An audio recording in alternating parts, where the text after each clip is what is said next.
fact of the matter is, we watched this murder right in front of our own and the knew it was finna happen. He told us, and we didn't know. Because in 30 years, I've done nothing but collect information, knowledge, and your secrets. These are criminals. Diddy is a drug dealer, and so is Jay-Z. The proof is there. Jay compared B to the late king of pop, saying she's the closest thing we have to him right now in music. I don't know if I should tell you this, but I don't know who may be listening. There may be a group of people that want to get rid of me. Michael Jackson was the biggest star who ever lived. Not the biggest right now, not the biggest of his era, the biggest, full stop. And everyone in that industry knew it. The kind of man who made Beyoncé scream while she was performing on stage. The kind of man who owned half of Sony, controlled the Beatles catalog, and was weeks away from being completely free of the machine that made him. And then he died. Suddenly, officially an OD case closed. But Katt doesn't believe it's closed. Because when a man who's spent 30 years as an undercover investigator says that, you stop scrolling and listen. So tonight, we're going to ask the hard questions. Who wanted Michael Jackson gone? Who had the most to gain once he was in? Why does Jay-Z keep bringing up Beyoncé every time Michael Jackson's name comes up? Let's get into it. Before we get into the dark stuff, you need to understand one thing first. Michael Jackson was not some distant icon to Beyoncé. And Beyoncé wasn't just some artist Michael admired from afar. This was something else entirely. He still remains the biggest selling recording artist in the history of music. The king of pop. Ladies and gentlemen, please welcome artist and humanitarian Michael Jackson.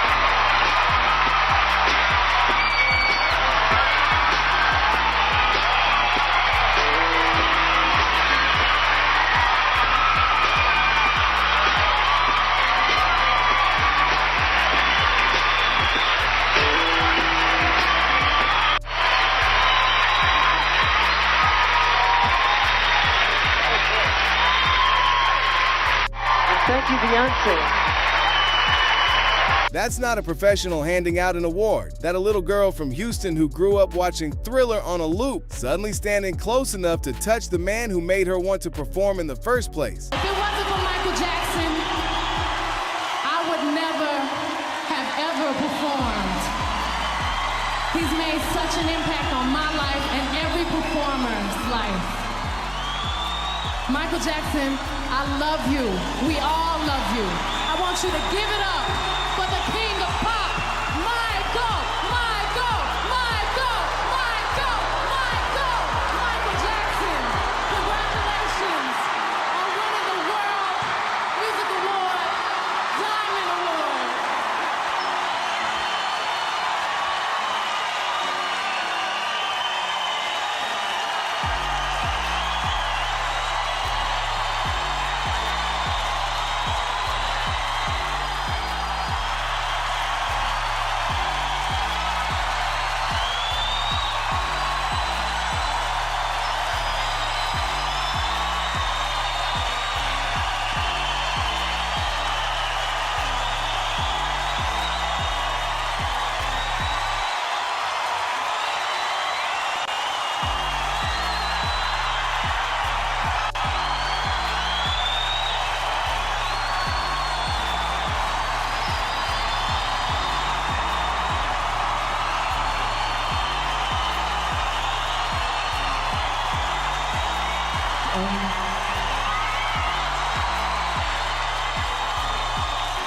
To the World Music Awards and all my fans around the world, ladies and gentlemen, I am greatly humbled by this award. But I'd like to say, when Quincy Jones and Bruce Swedien and Rod Temperton and myself created the Thriller album, it was my dream that Thriller would become the biggest selling album ever. And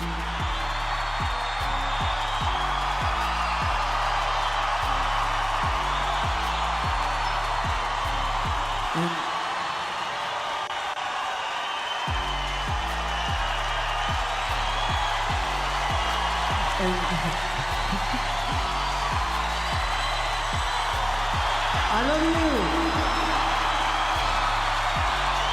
And God has answered my prayers. 25 years later, Thriller has become the biggest selling album of all time with 104 million sold. I thank God and you for the success. And there have been so many who have loved me and stood by me throughout the 42 years that I have been in the entertainment business. While I cannot name all of them, I would like to thank my wonderful children, Paris, Prince, and Blanket, for their unconditional love and support. My mother,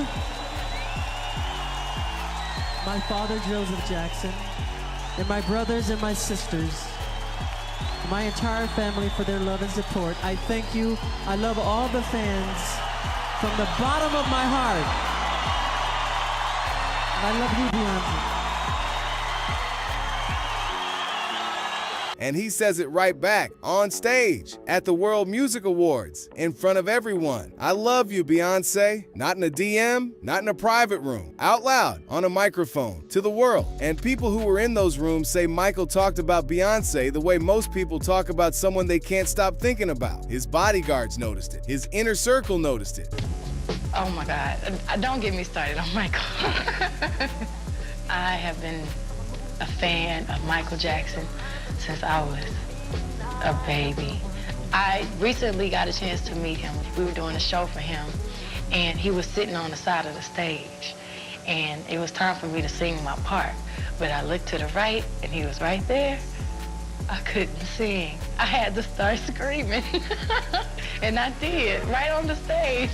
And I know the fans, because they couldn't see him, they thought I was crazy, because I was like walking up to do my part, and then I went like, ah! Just right on the stage.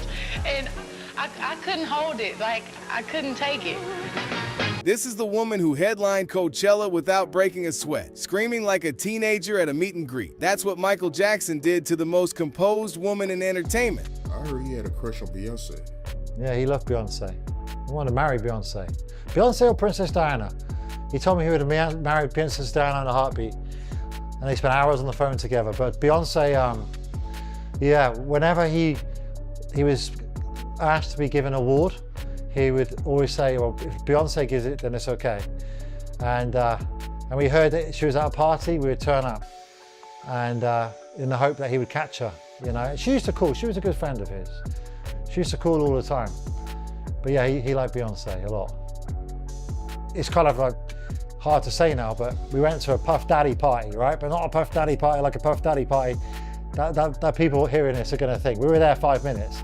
And we turned up unannounced because we heard Beyonce was there in Vegas, and we were staying at the Palm Hotel. And we went there, and at first they didn't believe us that Michael Jackson was in the back of the car.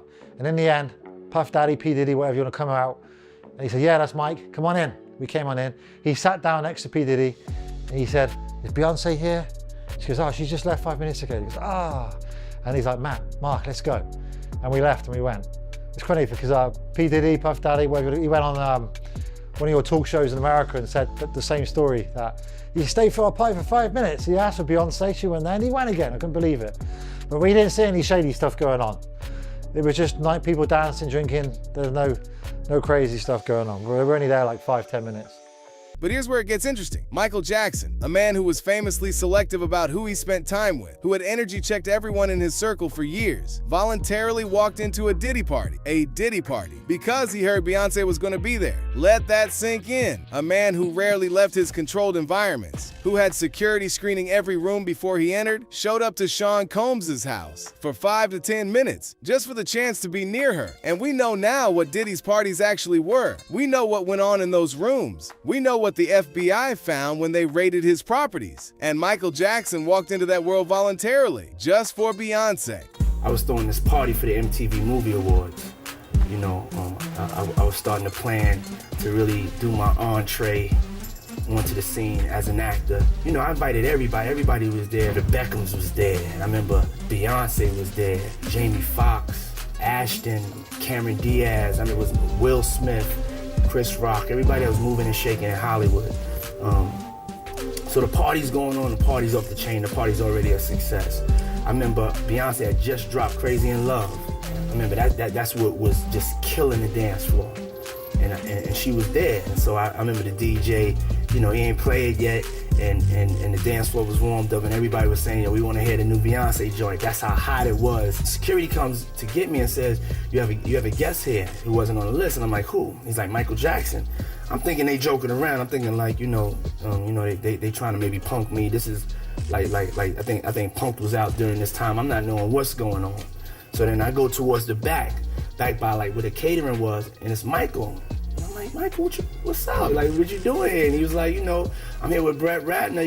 We came to the party. Is everything cool? Can we come? And I was always, impressed on how down to earth he was. But this is like extra down to earth. He's like asking, is it all right to come to the party? He said like, this party's really hot. You gotta invite me to more of your parties.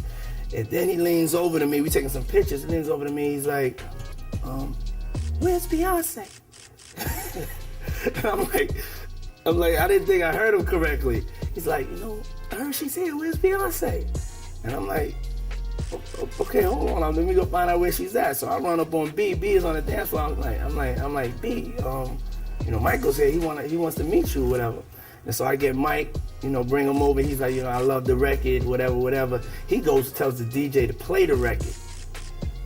DJ plays the record, and I recall them dancing. I don't want to be quoted for that. That could have been in my imagination, but I do recall them dancing or something. But even if they never danced, that's the way it is in my mind. But I'm pretty sure that they did dance.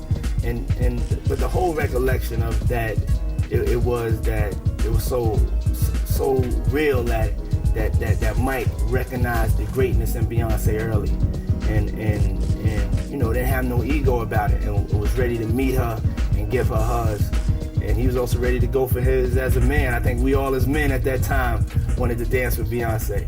And I remember Michael had the courage enough to come to the party, ask for Beyonce, and even dance with her.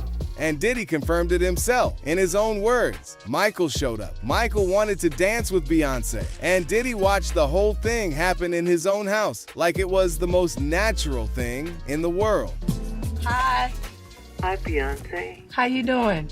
Oh, good. I really appreciate you doing this because we're giving back. I'm very honored. I can't believe I'm doing this. Yes. Thank you. Thank you very much for giving me this opportunity. Many children will have to cry before we all take a stand.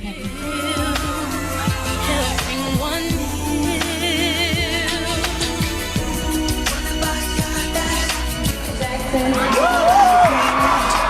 And thank you for blessing us with all the years of your wonderful music. I love you, and everyone else does. Happy birthday, Michael Jackson. And it wasn't just one charged night at a party. They actually worked together on a charity project because of course they did. When two people orbit each other this closely for this long, eventually their worlds fully collide. So you have Michael fully in his feelings about Beyonce, stepping into Diddy's world just to be near her. You have Beyonce visibly shaken every time he's in the room. You have mutual love said out loud, publicly, more than once. And you have all of this happening inside an industry that, as we now know, was running something very dark underneath the celebrity and the champagne. Now ask yourself, where is Jay-Z in all of this? Because he sees everything his wife sees. He knows exactly how she feels about Michael, and he is watching the man his wife calls the king of pop move through the same circles he moves through, the same Diddy party, the same industry events, the same rooms. Does that bother a man like Jay-Z? Does that register? We're about to find out. Now let's talk about who was always in the room. Jay-Z, built from nothing, Brooklyn, pill dealer turned rapper mogul. By the early 2000s, he was one of the most powerful men in the music industry, with the best label, publishing, deals, sports agency, and luxury brands. The whole thing. And yet... Two more questions, man. Two more for you. Bleak, can you take me back to 2001 Summer Jam? Oh, man. Which one? With Michael Jackson? Michael Jackson. Yo, listen, Mike is the realest. Rest in peace to Mike. I respect Mike. Mike is so real that he had it, like, we had the passes backstage. And it was so... Mike didn't want nobody looking him eye to eye because he said he didn't want nobody negative energy.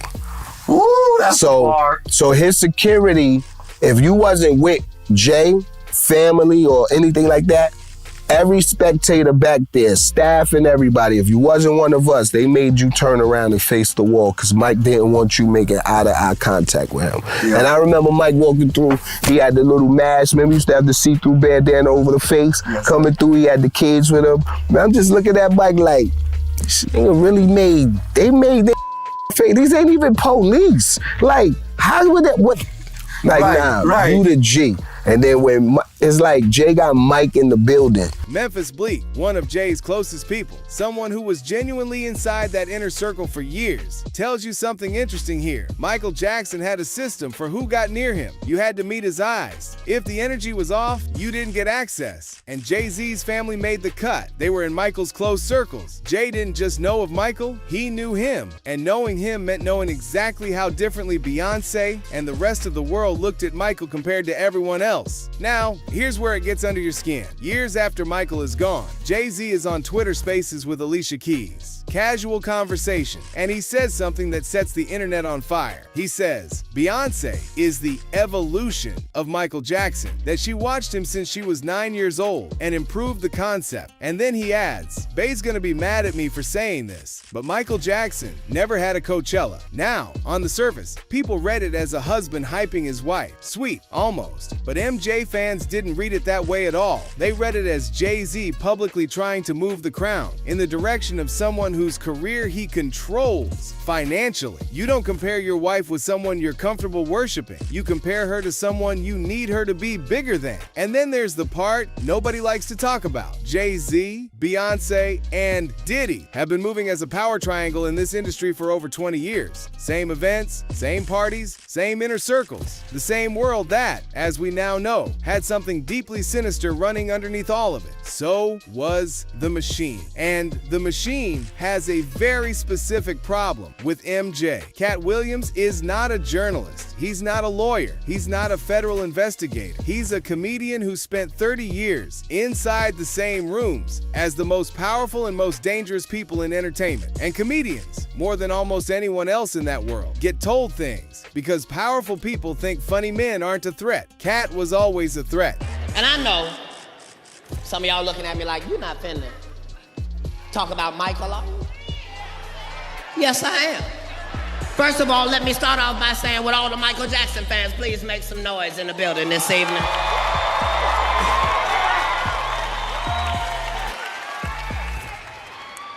I don't apologize often. This is not a time for me to start. But when I was talking about somebody live. And the fact of the matter is, we watched this murder right in front of our own and knew it was finna happen. He told us, and we didn't know. His last tour, this is it.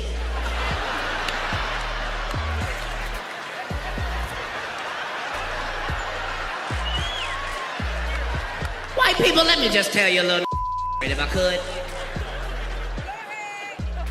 Have never said this is it in a celebratory fashion. Let me just say, white people do it all the time. This is it. Not nigga. We saying it like this. You know what, nigga?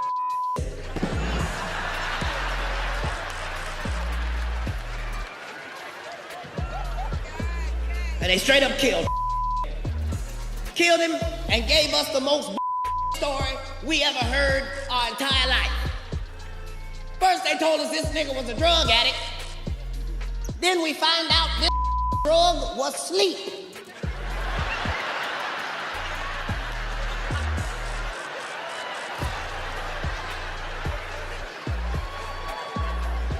Are you telling me this man went to sleep? Yeah, that's no drug addict. Something's afoul here. This story don't go together. Understand, white people, no story ends with coma. But certainly no story starts with coma. They started this nigga off with coma. Said I don't know how he would sleep. I'm sure he don't sleep regular, but I'm sure he was.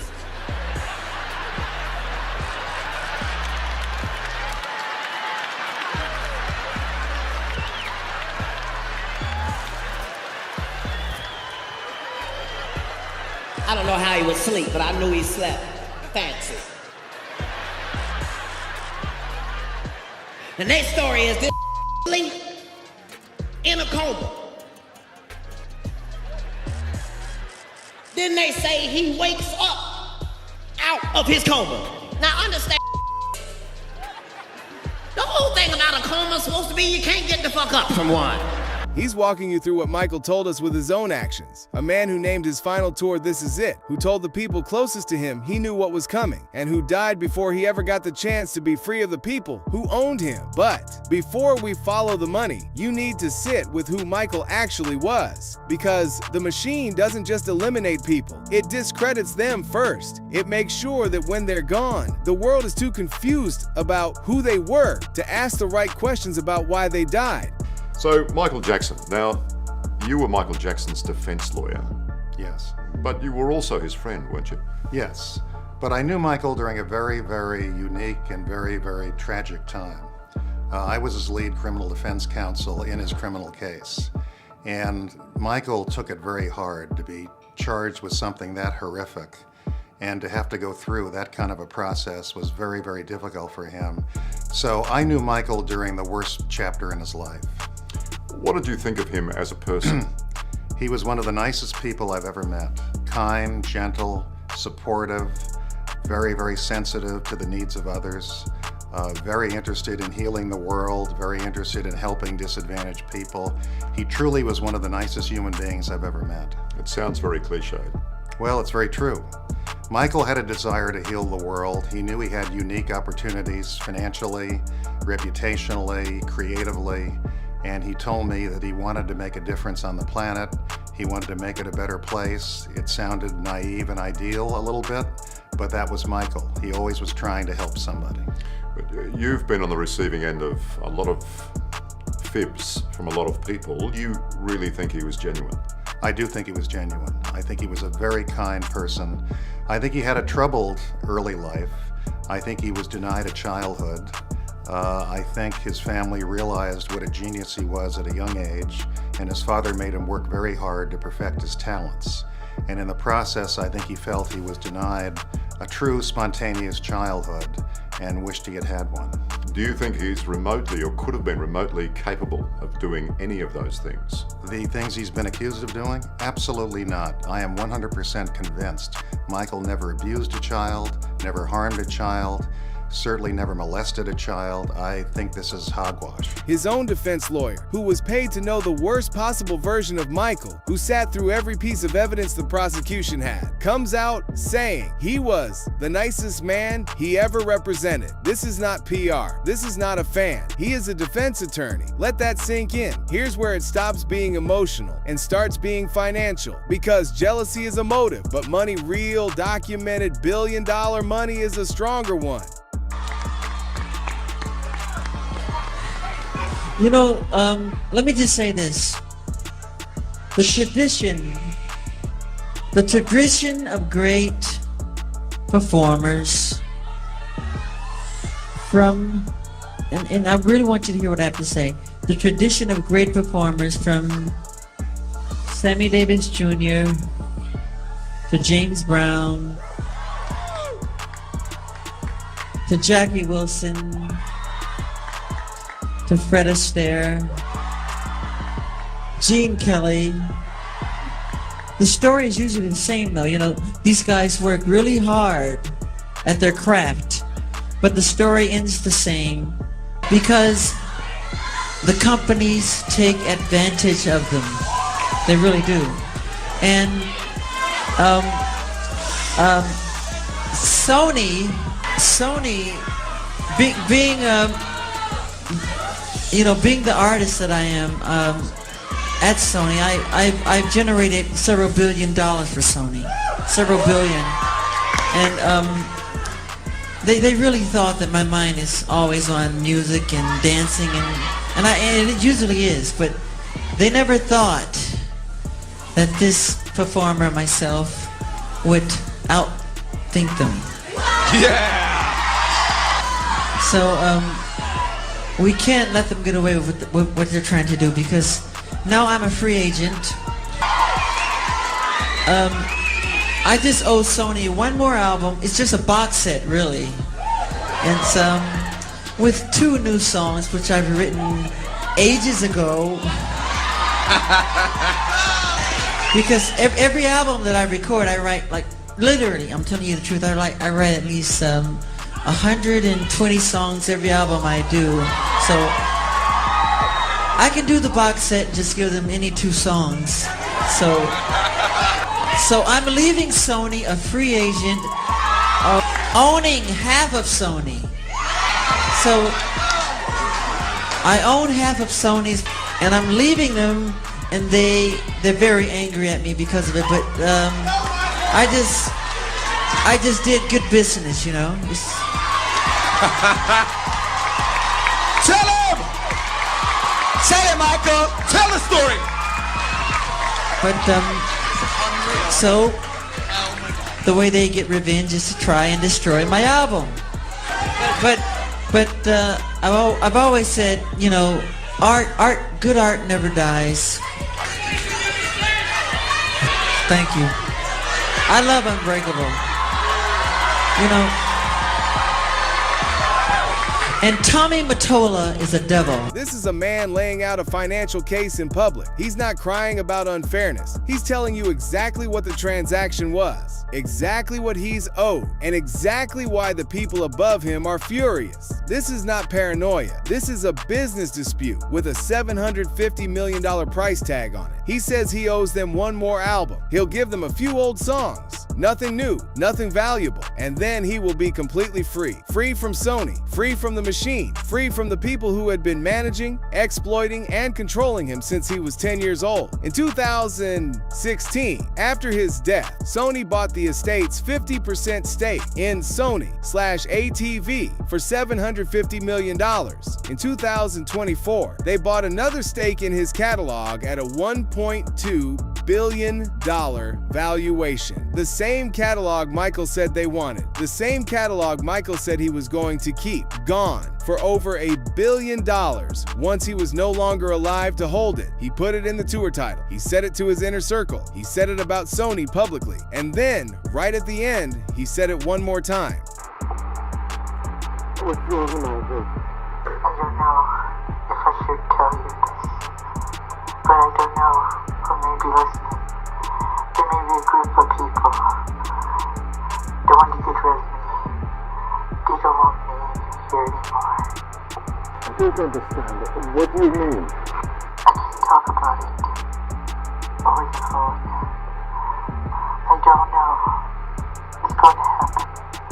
That is Michael Jackson's alleged last recorded call. And he's not talking about a song or a tour or a press run. He's saying a group of people wants him eliminated. Not fired, not canceled, eliminated. He died weeks later. The doctor took the plea. The machine moved on. And within years, the catalog he died protecting was sold quietly, efficiently, without any of the drama of a trial or a fight, to the exact company he stood in front of cameras and called the devil. So here's where we land. Michael Jackson was fighting $1 billion machine, trying to walk free and telling people privately and publicly that he was being targeted. He died before any of that happened. The catalog he was fighting to keep was sold for over $1 billion after his death. Is that a tragedy or is that a transaction? Jay-Z watched his wife worship Michael Jackson for their entire adult lives. He was close enough to Michael to be in his inner circle. He was embedded in the same Diddy machine that Michael was trying to escape. And after Michael died, he spent years publicly positioning Beyonce as Michael's evolution, as if the throne needed to be formally reassigned. Why does a man who won keep bringing up the man who lost? Think about that. If you like this video, hit that subscribe button so that you never miss out on any new video. And until then, fam, keep it real.